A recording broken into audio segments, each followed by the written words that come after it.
na ñoo bokk réew.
fa tubaarikàlla macha allah law la ca tey dara du doy.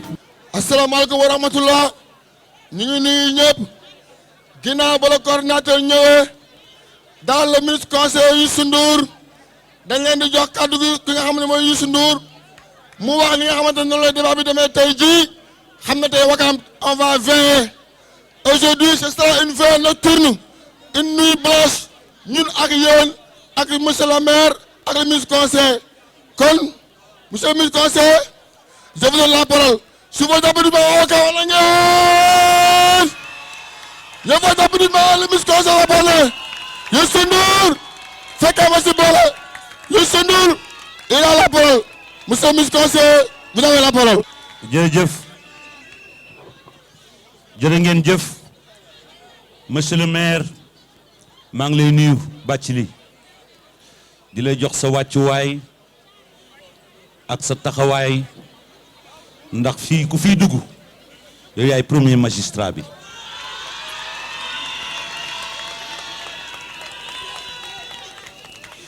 di la gërëm di la sant ndax bi nga xamee ni concept bi feeñ na Ndour dafa ànd ak sunu équipe ñu ñëw seet si la nga préparé ko bu baax a baax a baax a baax ak ñoom ba nga xamee ni liggéey bi yëpp def nga ko ndax tu es un homme d'expérience aussi je sais tu es un mobilisateur et homme d'expérience kon nag ma bëggoon damay jël sax sama siis pour wane ne que rek concept bu bees la dañuy toog naan suñuy café waxtaan maanaam jokkoo bi ñu jógee xalaat ne xàll yoon ci biir xàll yoon war na am nuit blanche lii posé wu ci ñun bu njëkk mooy fan la ñuy tànn pour defee ko fa may waxtaan ak samay xarit ndax xam ngeen ni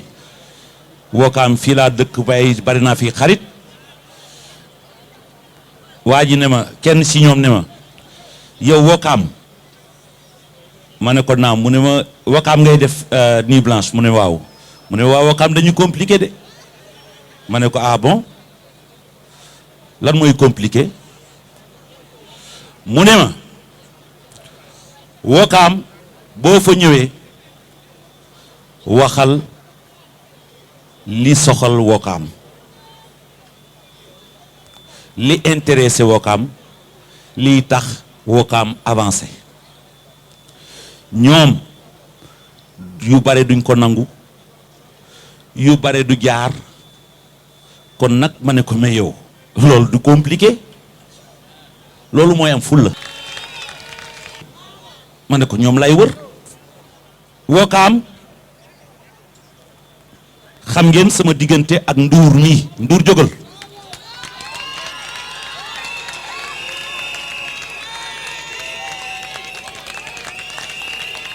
un homme fidèle et conscient de li mën a jëlee li jëmale Wakaam kanam Ndour fekkee ma si boole maa ngi lay gërëm di la sant à travers yow muy nuyu waa fekkee ma ci boole yépp yi nga xam ne teew nañ fi mais lii jokkoo la jokkoo mooy il faut que monsieur le maire lay passe parole bi tout à l'heure mu waxtaan poser li nga xam ne que moom la ñu war a poser ñu am tamit ay ñu tànn ci yéen ñu xool nan la ñu mën a def ba bu ñu jógee fii ñu am lu ñoo xam ne dañ ko jël tënk ko mu soxal Wakaam kese développement Wakaam kese mu mën a dugg ci plan émergent bi maanaam mu tudd Wakaam émergent ñu jël ko ñu jël loolu ñu fi tënk yépp ma ànd ak monsieur le maire ak responsable yi incha allah bu yàlla defee li muy def ba pare dimanche ñu yóbbul ko président de la république mu xam ne que waa Wakaam contribuer nañu seen gis-gis ndax nit ki nag soo ko bëggee bëgg koo dimbali da nga koy laaj lan mooy soxlaam lan mooy ay problème am soo ko jëlee nga am les moyens yooyu nekk ay soxlaam nga régleel ko kon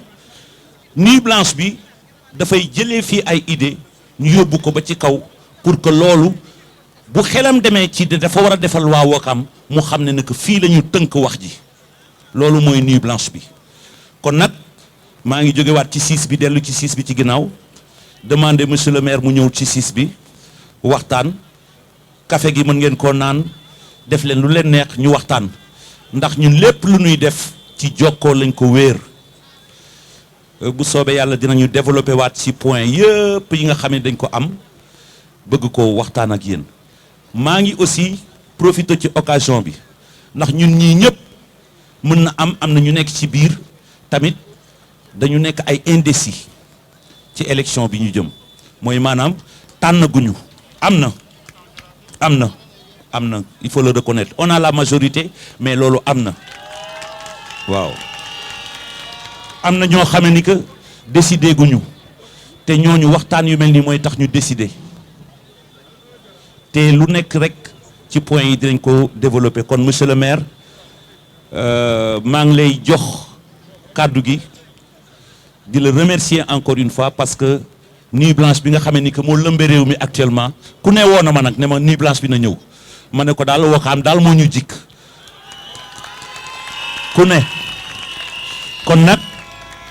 monsieur le maire kàddu gàngoog pour nga poser débat bi ñu commencer jërëjëf.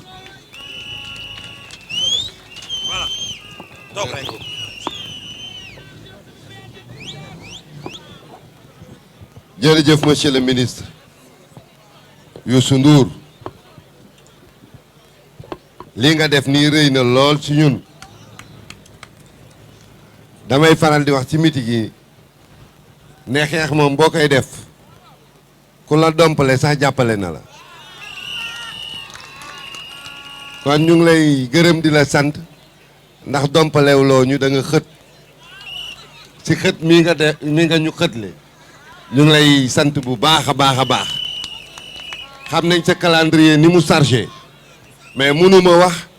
te duma gërëm ñi ngi ma booleel nga xamante ne ñoom ñoo indi lii nii maa ngi gërëm Bamba bu baax di gërëm Mara bu baax ndax yaa ma boole ak ñoom te bi nga ma boole ak ñoom def nañ liggéey bi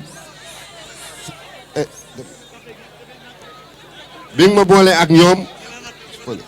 calade café gi ci la beñe yaa ngi ñëw ay yeneen yi lépp am na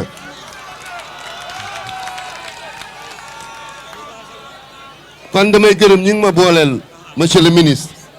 lii démb lañ ko tënk ci tableau fii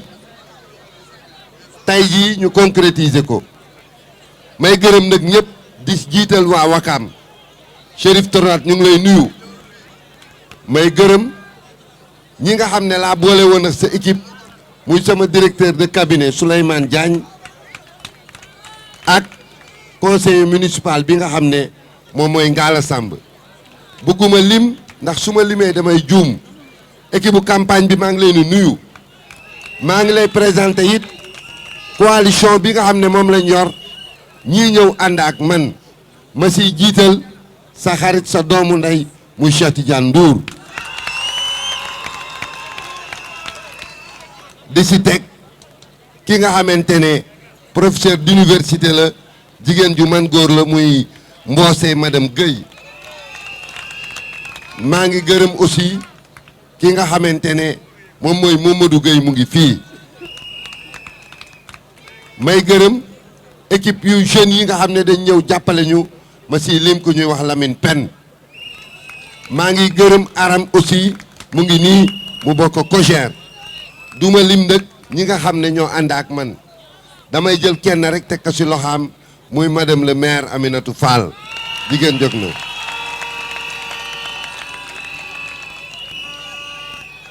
sama grand Youssou wax na lépp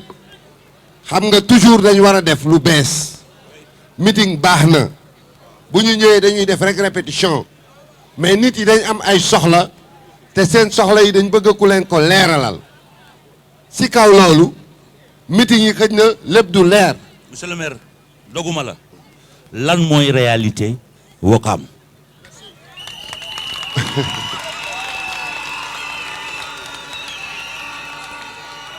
waaw monsieur le ministre da nga wax lu rëy xam nga àdduna ku xamul sa cosaan xamuloo sa aada bokkuloo fii Ouakam 1601 lañ ko sos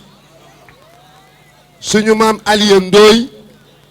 doon maamu jaraaf Youssou Ndoye moo sos dëkk bi bi ñuy sos dëkk bi Yoff la ñuy jóge ndax gis nga Cap-Vert gii ñun ñuy féete ci sow bi Yoff moo ñu jur bi Yoff juree bi ñu sosee Yoff Ouakam lañ ci teg suñu maam Aliou Ndoye sos ko kon ñu doon deuxième village bu ouest bu Sénégal ñoo mag fukki penc yi ak ñaar kon loolu lu muy wundu ne fii dëkku lébu la dëkku pêcheur la dëkku cosaan la suñu maam yi nag ñoo ne woon ku fi ñëw yàlla na nga fi yokku moo tax dëkk bi gis nga rek tey ku ne bëgg na dëkk ak ñun tey Ouakam mooy dëkk boo xam ne am na 125 000 habitants boo jëlee Grand Yoff nga jël Parcelles Assainies nga jël Yoff Ouakam mooy dëkk bi ci topp ci Dakar ëpp population mooy dëkk boo xam ne at mu jot lu toll ci juróomi téeméeri nit dina ñëw dëkk ci fii 25000 xam nga nu ñu koy waxee juróomi junni nit dinañ jóge ñëw dëkk fii dëkk bi nag dafa am cosaan dafa am jaraaf am saltige am ndey ji réew am ndey njàmbur am ba géwél am lépp loo xamante ne loolu mooy organisation traditionnelle bi ndax fii rakk topp mag doom topp baay mooy dëkk bi fii te ñun dañu respecter tradition boobu nga xam ne moom moo am fii kon fii boo fi ñëwee dañ lay wax duggal ci jàmm ahlan wa sahlan ndax fii dëkku teraanga la waaye nag Ouakam dafa am spécificité dama wax ne dëkku lébu la ku am dëkku lébu da ngay xam ne dañu am fierté dëkk bi loo mën a indi boo leen yëgul faalewuñu la gis nga dëkk bi Youssou bu Sénégal yëpp rafetoon suñu dëkk bi ñu négligé ko ñun duñu ci bokk président Macky Sall gis nga bu ñu yëgul woon di ñu jàppale kon duñu ko jàppale waaye yëg ñu faale ñu moo tax tey jii ñu koy xeexal pour mu gagner élection yi bi mu créé concept un Sénégal émergent dañ ne ci Sénégal émergent boobu ñun suñu concept mooy un Ouakam émergent moo tax ñu bëgg ku am question nga poser say question ñu joxe suñu café suñu silwise joxe suñuy teraanga suñu silwise ku fi jóge lu lëntoon sa bopp mu leer ci sa bopp kon échange lay doon yéen lii leerul seen bopp ngeen posé ñu leeralal leen ba keroog veillé la nag ba keroog ku fi jóge mën a jottali koo xamante ne ñëwul woon mu leer ci bopp ñëpp. balaa maa dellu sama place ñuy commencer débat bi damay oo les primo-votants ñu ñëw fii bu ñu ñëwee poser seeni question ñu répondre leen bu ko defee mu leer ci seen bopp. maa ngi gërëm ñëpp maa ngi sant ñëpp jërë ngeen jëf.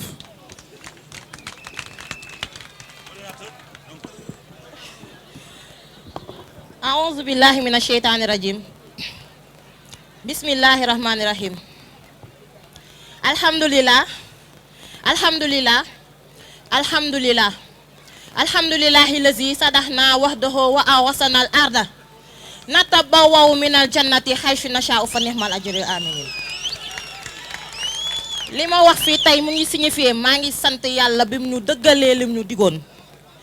lim ñu digoon mooy tàllal suufam si def ko muy àjjanam si ñu du si dox barab ak barab alxuraan ne fa nihmal ajrul aminin ndaw xéewal gu rëy xéewal googu moo ñu tegale fii xéewal googu moo ñu baag boole ay gor yoo xamante ne dañoo jógee dëkkax dëkk ñëw teew fii Wakaam xéewal googu moo tax tey jii ñuy jéem a xool luy doxal suñu dëkk ndax nag dañuy def politique de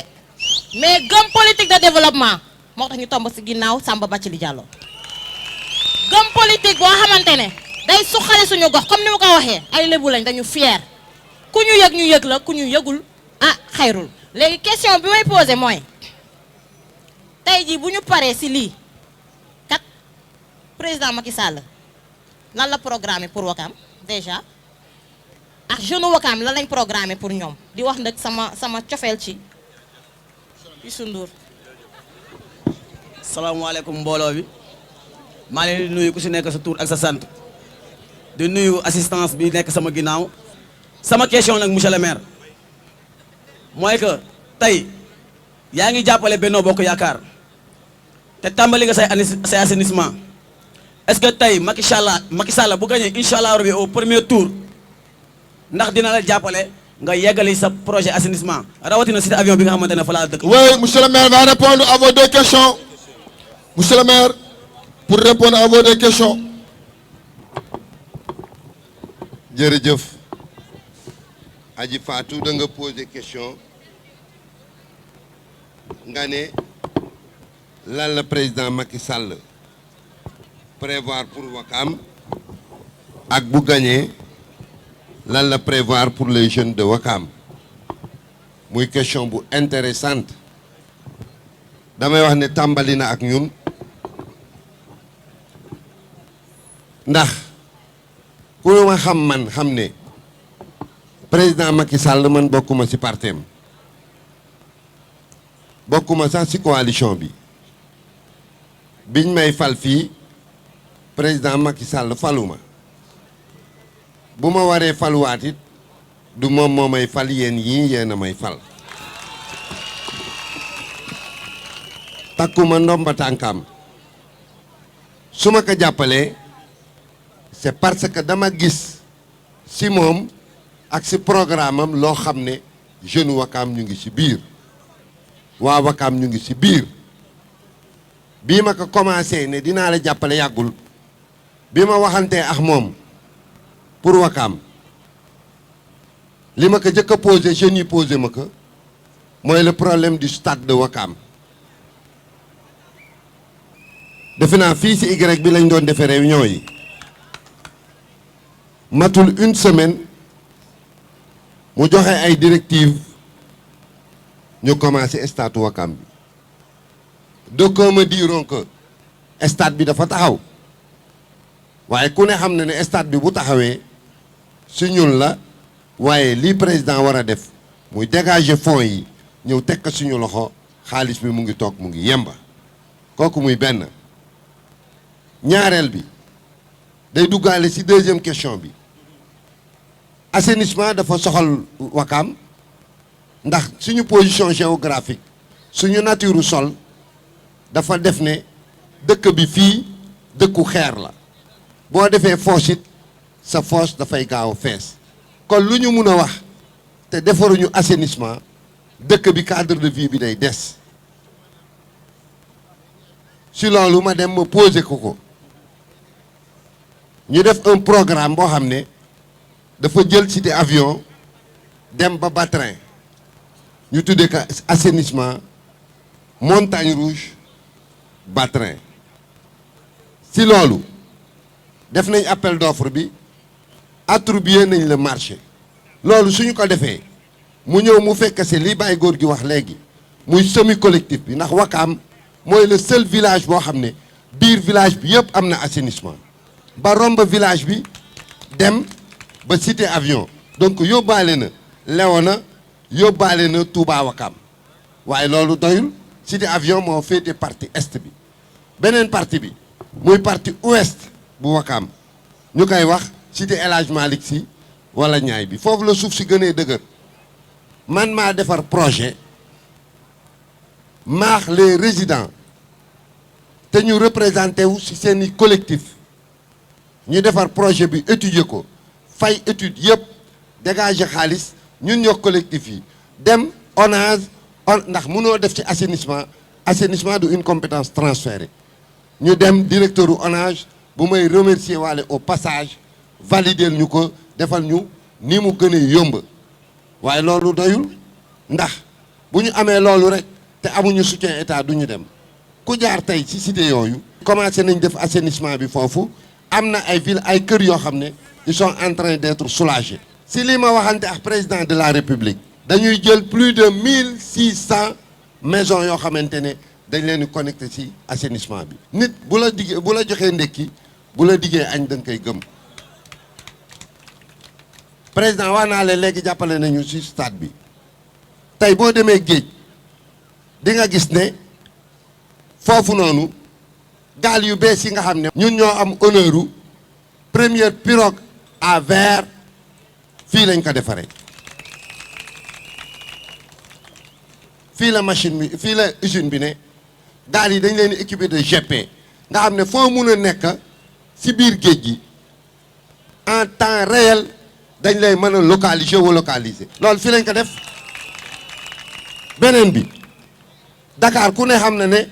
ndox mi muy am fii muy jóge kër Momar Sarr la ci lac de Guiers bi ça fait combien de centaines de kilomètres avant muy egg si fii saa yu tuyauterie bi amee problème Dakar yëpp dafay am problème même bu amul problème tey dafa am ay villes yu mel ni Diamniadio yu bees yu ñëw villes yooyu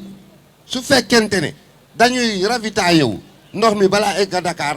lii des dootul bëri son excellence le président de la république lu mu njëkk a xalaat mooy ne nañu def usine de dessalement mooy ñu jël ndoxu géej gi ndax am nañ géej gu doy ndoxu géej gi kat dañ koy def mu doon ndox bu ñu war a mën a naan te du indi loraange ci population yi du yàq napp gi boo demee ci pays golfe yëpp ndox boobu la ñuy naan man bi ñu indee projet bi sax dama ne loolu wóorul ñu jël ma jël association pêcheurs yi jël GIE bi jël waa Y'en a marre jël ñu bëri ñu àndal dem ci dëkku naar yi visiter ba nga gis ne lii la ñuy naan ndox bu sell la te yàqul dara ci environnement bi fan lañ koy def fudul Wakaam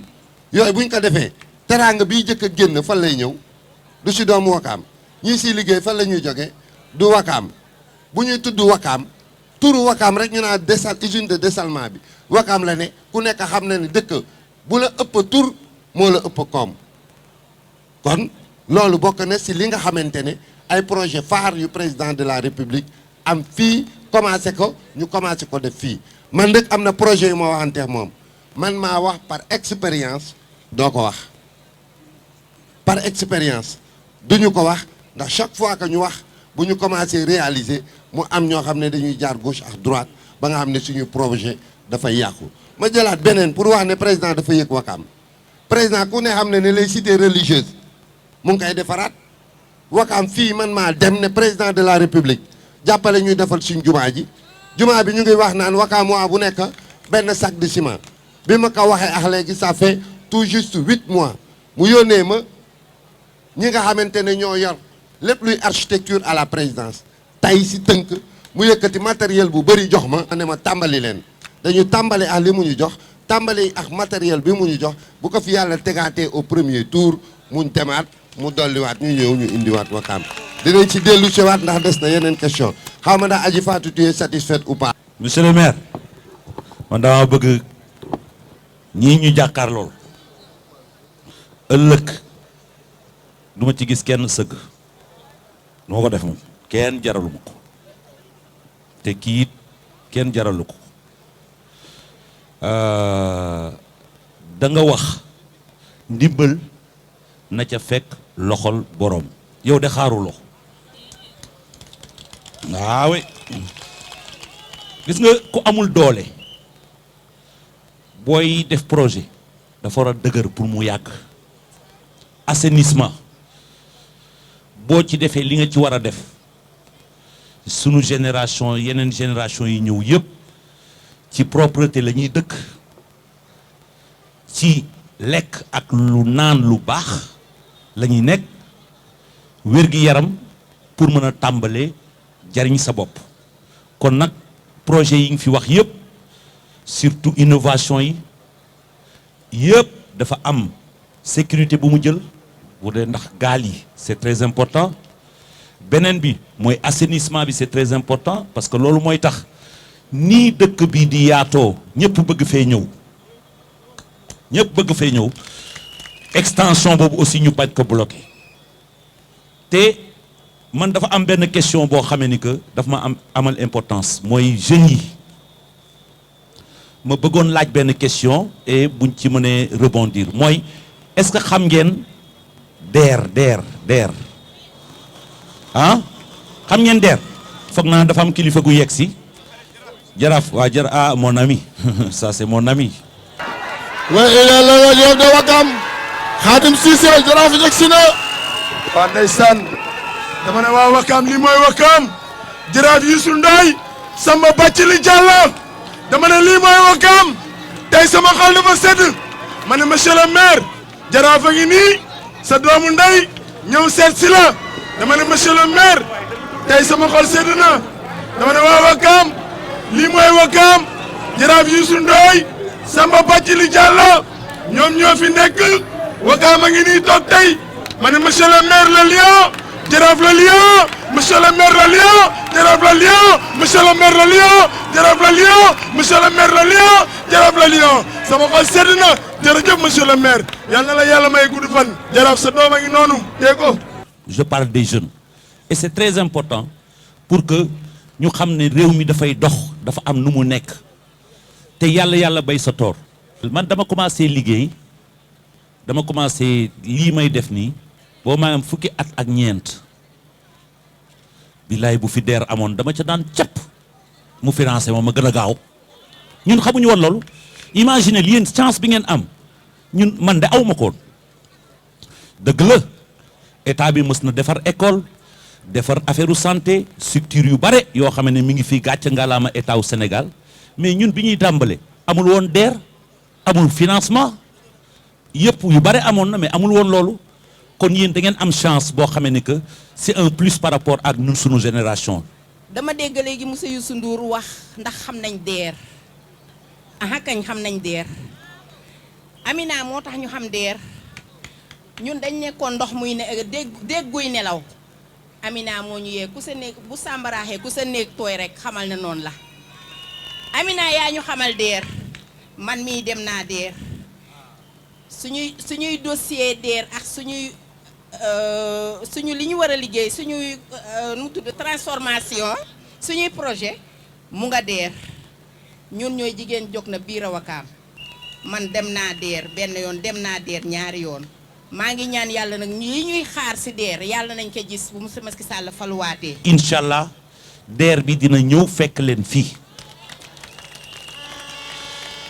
buñ ko fàttee bëgguñu fee wax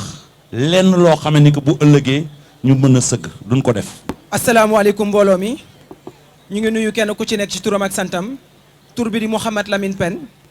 di le coordonnateur national du mouvement citoyen 2.sn sunu Sénégal ñu ni neen ñun mouvement citoyen lañu doon toog di def taxaw seetlu di xool kan nañuy àndal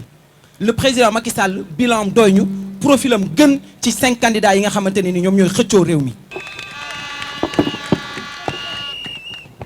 salaamaaleykum waa Wakam maa ngi nuyu ku si nekk sa tur ak sa sant di jiital nuyoo bi ci monsieur le maire Samba Bathily Diallo di maire Ouakam teg ci le ministre conseiller ak suñu jaraaf di leen jébal nuyoo bi pour ñu jox ko képp ku fi toog. alors man sama question monsieur le maire ñu doon laaj ndax boo jàppalee Macky Sall est-ce que pare ngeen pour améliorer plateau technique bu santé bu Ouakam est-ce que pare nga pour gën ko améliorer wasalaam loolu moo newoon sama question. jërëjëf Aline Diouf Lamine Pène jërëjëf. ku ma xam-xam ne li ma gëm laay wax man duma fen kenn jaraluma may fen Ouakam gii kenn du ne Bathily Diallo mën a fen bëri na histoire de dinañ ko wax naxari na deret dinañ ko wax waaye day fen kenn du ko wax. hôpital Ouakam tëjul fermeture partielle la ku ne xam na ne cabinet dentaire bi mu ngi fonctionner ba tey muy fi ñuy faje bëñ yi mu bokk ci plateau yi gën a relevé ci plateau yu département bi yëpp. hôpital Ouakam lan la doon def médecine générale centre de santé bu Ouakam alan pédiatrie alan accouchement li njëkk a def mooy ñu tabax fa benn salle boo xamante ne accueil lay doon urgence ak une radiographie bâtiment bi pare na bu ñu inaugurer le nouveau bâtiment te bâtiment boo xam ne day def radiographie nuroowul ak bâtiment yi ndax bâtiment bu blindé la war a doon ba rayon yi di ñëw di gaañ nit yi tabax nañ ko pare na matériel bi est sur place on attend que ñu jël benn partie réfectionné ko d'ici 4-5 mois ñu amaat un hôpital neuf avec des spécialités ren ñu organiser fii le bébé de l'année bu ñu amuloon hôpital bu baax duñ ko def bébé bi juddu minuit pile ñu tuddee ko Samba Bathily Diallo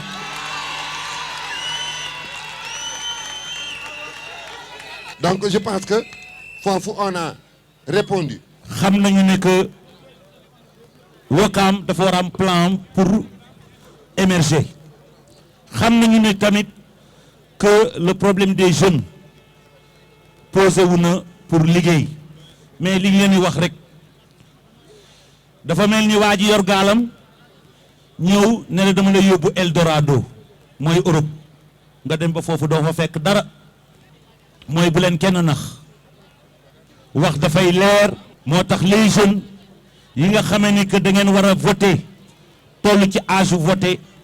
benn candidat moo fi nekk boo xamee ni moo dalal xelu ñëpp muy président Macky Sall. donc Ouakam dafa am nag benn point boo xam ne maa ngi ko doon xaar kenn posé wu ko te dama ci monsieur le maire daf ci liggéey ak samay collaborateurs te kenn ci collaborateurs yi di toppatoo li nga xamee ni que moom mooy destination Sénégal. te ni ko la monsieur le maire waxee ci njëlbeen Ouakam dafa am ay aada am culture am ay valeurs yoo xam ne dafa mën a doxal tourisme mu bëggoon ko jox rek parole rapidement. asalaamualeykum mbooloo mi maa ngi leen di nuyu yéen ñëpp ci seen tur at seen sant di ci jiital nuyu bi monsieur le maire monsieur Samba Bathily di ci nuyu jiital tamit jaraaf Ndoye di leen nuyu yéen ñëpp seen tur ak sant monsieur le maire dama doon wër maire waaye defe naa fii laay ñëw toxu si ndax Ouakam neex na lool keroog dañoo doon def réunion ak président fekk mu wooñu nañu yéen ñi ñëpp di DG yi yan programme ngeen yor yoo xam ne dana créer emploi parce que il n'est pas question que ñu leen di jox ay ndombay tànk te emploi du ci jógee ñu bari bu ñuy xalaat tourisme dañuy yaakaar mooy ñëw rek di vacances yi dem ak ñëw waaye daf ñu ne keroog man dama toog ba ci yàgg ma ne ko mais monsieur le président xanaa Ndoye nga sant wala Seck ndax daf ñu ne Ouakam Ngor Yoff mooy tànku lébu yi te bu ñu nee tànku lébu tey mënuñoo ñëw di wax tourisme Sénégal te lébu yi amuñu ci part boo xam ne mooy gën a mag mun nañu bëgg naa nga dem seeti ji waa Ouakam ba xam na ne élection bu weesoo incha allahu rabbi buñ gagné premier tour incha allahu rabbi boo demee seeti waa Wakaam nga xool ak ñoom plan boo xam ne dana développer tourisme Wakaam ndax Wakaam da ngeen am pétrole yéen am ngeen pétrole bu ngeen njëkk am mooy seen aada ak seen cosaan ndax ay lébu ngeen tey boo demee Amérique da ngay gis nit yoo xam ne dañuy dem di seeti indien yi fan la ñu nekk yéen da ngeen am cosaan boo xam ne yéen rek yaa leen ko moom donc bu ñu weesoo élection yi incha allahu rabbi dinaa fi ñëw pour que ñu xool yéen seen culture ak seen aada nan lañ ko mën a defee produit touristique boo xam ne képp kuy ñëwati Dakar du ñëw ba jógee Dakar te jaarul fii nii Wakaam pour xool te loolu day créer emploi ndax jeunes yi nekk fii nii tey buñ tegee office de tourisme par exemple Wakaam ñan ñoo fay liggéey lu dul doomu Wakaam buñ tegee office de tourisme fii Wakaam tey képp ku fi ñëw boo ñëwee waxtaan ak jaraaf lu nga fiy jële yóbbu ko sa réew dana tax ñeneen ak ñeneen di fi ñëw dinaa fi ñëwaat ñu def plan boo xam ne dana permettre promotion touristique bu Wakaam yéen ñii ci boppam yaa leen di ko doxal ñun ñu jàppale leen ci créer emploi wasalaam jërëjëf. salaamaaleykum waa Wakaam maa ngi leen di nuyu yéen ñëpp ku nekk ci turam ak ci santam monsieur le maire maa ngi leen nuyu di nuyu le ministre conseiller Youssou Ndour di nuyu jaraaf monsieur le maire sama question muy axé sur éclairage public ak sécurité monsieur le maire ñu bëggoon xam ndax son excellence le président Macky Sall fas yéene na jàppale ci liggéey bu am solo boobu ngay def fii ndax fas yéene la accompagner pour éclairage public bi ak sécurité bi ma doon wax sànq loolu moo doon sama question je vous remercie. merci Fatima jigéen ji. waaw mais gars yi man dama am rek tuuti rek lu ma si yokk rek lu tuuti laa si yokk ngeen baal ma yàlla mi dara teewul yàlla na leen yàlla jàppale lii nu fii jéem a dox yàlla na ko yàlla sutal si jàmm ak salaam mais DG loolu nga wax noonu man d'accord naa si waaye gis naa ne comme ni nga xamante ne la moom la maire waxee loolu dëgg la mais bëggoon naa ngeen comprendre ne Wakaam Ngor Yoff ba Tëngéej ba Mbaaw ba Bargny dañu am lu nuy wax ay troubu ndaw rabbin yooyu noonu bëggoon nañ pour que ngeen utiliser ko mais d'accord naa si loolu mais li nga xamante ne moo jëm ci monument bi aussi maire soññal gars yi pour xale yu góor yi fi nekk ci dëkk bi ak xale yu jigéen yi ñu préparer leen pour yóbbu leen ci hôtel bi ci ginnaaw fii su may dëgg laay wax de maa ngi wax yéen ma toog di ma seetaan damay wax lu leer hôtel bii fii ci alxarafi monsieur le ministre du ñu nangu pour que ñu ubbi ko te xale Wakaam fee suñu fa del na leer parce que dafa am lenn lu am man bi may tollu ci liggéey dama doon uti place dem ba Taïba doon fa ut place ñu demandé ma pour que ma wane ne Thiès laa dëkk te loolu am na fi man dal na ma man mboon du jaadu pour que ñu defar hôtel bi jël hôtel bi rempliraat ka ay kenn xamul ba xale Wakaam duñu liggéey loolu mënul ne ma bëggoon pour que maire nga fexe nu xale yi nuñ leen former pour que ñu mën a nekk lu mel noonu. ñu ngi ci côté président de la république lépp luñ fi wax dinañ ko yóbbu ba mu yegg ni ñu ko tënkee noonu laay ànd ak monsieur le maire dem seeti ko bu ñuy passé bu ñu dóoree bu ñu bàccee gaa yi ba pare dimanche na saf de na saf de na saf sap bu ñu leen bàccee ba pare dañuy gisante préparé dem seeti ko jébbal ko lu ñu fi jëlee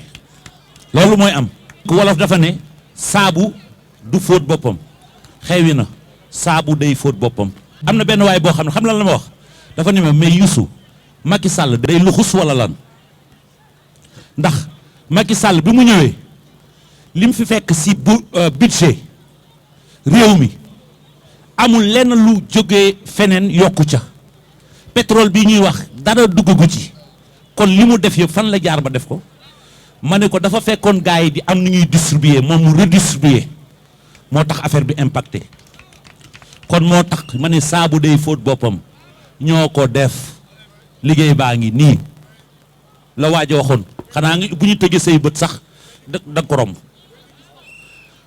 lépp matul nag nañu reconnaître loolu lépp matul am na yu bare yu des ci loolu des nag la ñu bëgg taxaw ñun symboliser ko par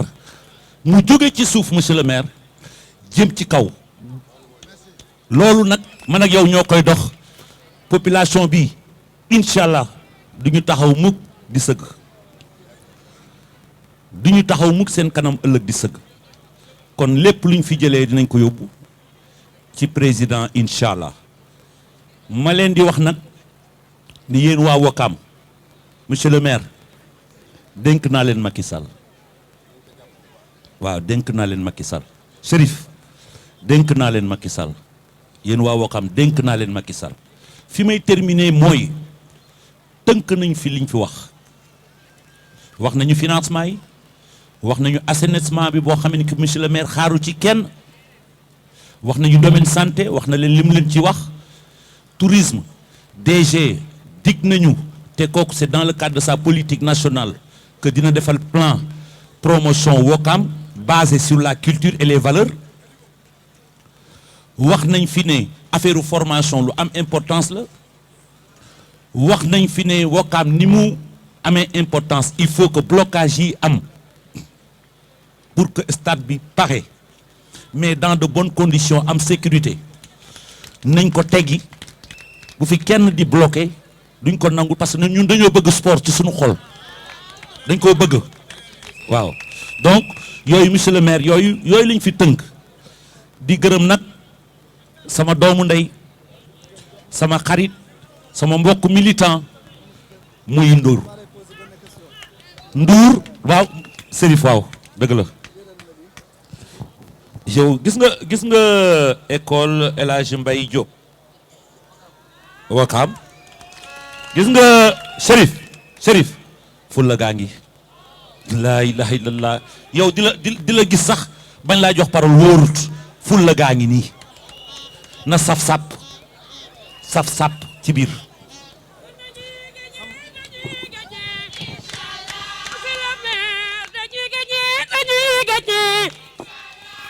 ay samba bu nu deewul dañuy gañe inshallah dañuy gañe ngir yaay naaru Jóob dañuy gañe ay samba bu nu deewul dañuy gañe. boo gisee ma jug pour leeral ni ñun ay militants Sénégal lañu ñun Sénégal lañu am Sénégal moo nu ñor man nag yàlla moo boole ci Ouakam sama soxna nag doomu Ouakam samay doomu nag sëtu Ouakam ma ñëw nag fii chef religieux comme ñëpp dégg nga Samba Bathily Diallo mooy sunu maire may wol ni école bi may voté sax école Mame Mbaye Diop mooy maamu Ouakam. maa ngi remercier Cheikh Tidiane Ndour bu fekkee ma si boole di remercier sama xarit mon ami sama complice muy Jaraaf Youssou Jaraaf yow xam nga sama waay nga sama gaañ nga ay waay la ñu te ñun bojo duñu jege di remercier monsieur le maire wax naa la li la Bamba wax rek li moo ci nekk ñun ñi dëkk ci gox bi yëpp yaay sunu maire leadership bi leer na wax ji leer na fayda gi am na li nga xamee ne que dañ ca war a taxaw ah xam nga ni dina ci taxaw ak yow yàlla jàppale ñu ci. di nuyu madame maire aussi ah di leen nuyu di remercier ñëpp di wax ne que tënk nañu lépp incha allah bu dimanche teel a jóg préparé wu dem dugal affaire balaa 18h ñu ne gongo.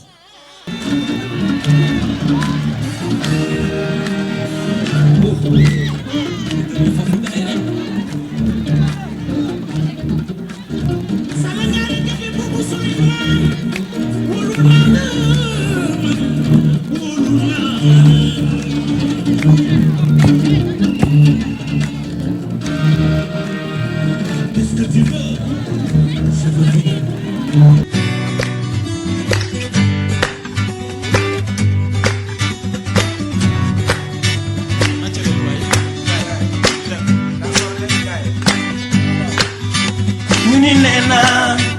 ñu ni nee naa ñoo bokk réew